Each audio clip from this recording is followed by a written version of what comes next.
आपला मेंदू काय जबरदस्त गोष्ट आहे, नाही का?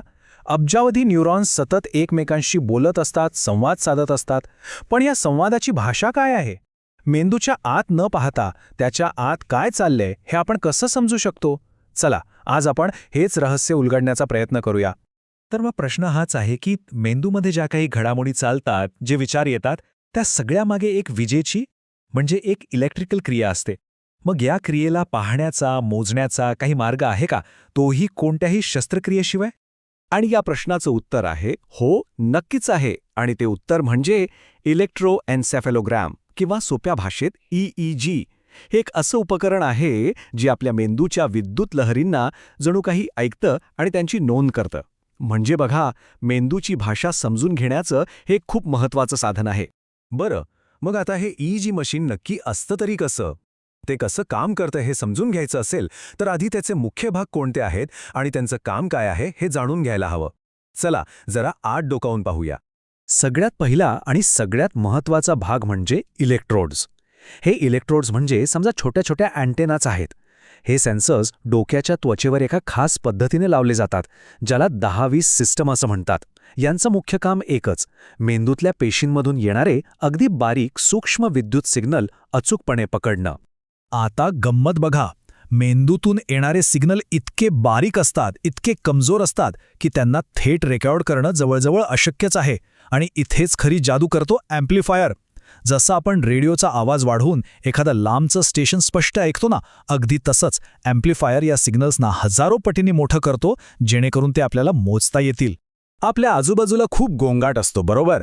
तसाच विजेचा पण एक गोंगाट किंवा नॉईज असतो, जो आपल्या घरातल्या पॉवर लाईनमधून वगैरे येतो. हा नॉईज आपल्याला नको आहे.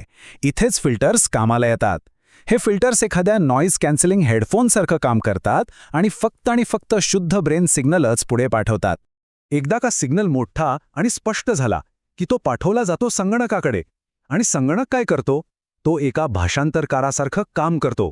तो या अदृश्य विद्युत सिग्नल्सना एका ग्राफमध्ये बदलतो, जो आपण आपल्या डोळ्यांनी पाहू शकतो आणि समजू शकतो.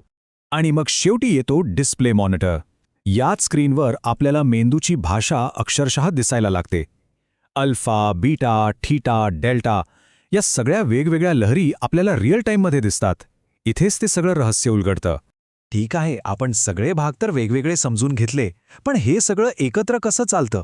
म्हणजे मेंदूतल्या एका पेशीपासून सुरू झालेला प्रवास स्क्रीनवरच्या रेषेपर्यंत कसा पोहोचतो? चला, तो पूर्ण प्रवास आता टप्प्याटप्प्याने पाहूया.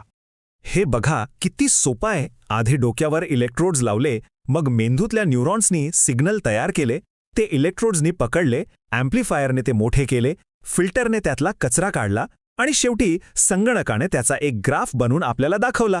झालं. किती सोपी आणि सरळ प्रक्रिया आहे, नाही का? बरं, ग्राफ तर दिसला, पण त्या वेड्यावाकड्या रेषांचा अर्थ काय?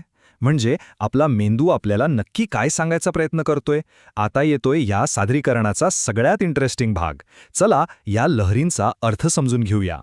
बघा, या प्रत्येक वेव्हचा एक खास अर्थ आहे. जसे की जेव्हा आपण एकदम रिलॅक्स्ड, शांत असतो ना, तेव्हा दिसतात अल्फा वेव्स. पण समजा आपण खूप विचार करतोय, कशावर तरी लक्ष लावलंय, तेव्हा लगेच बीटा वेव्स दिसू लागतात.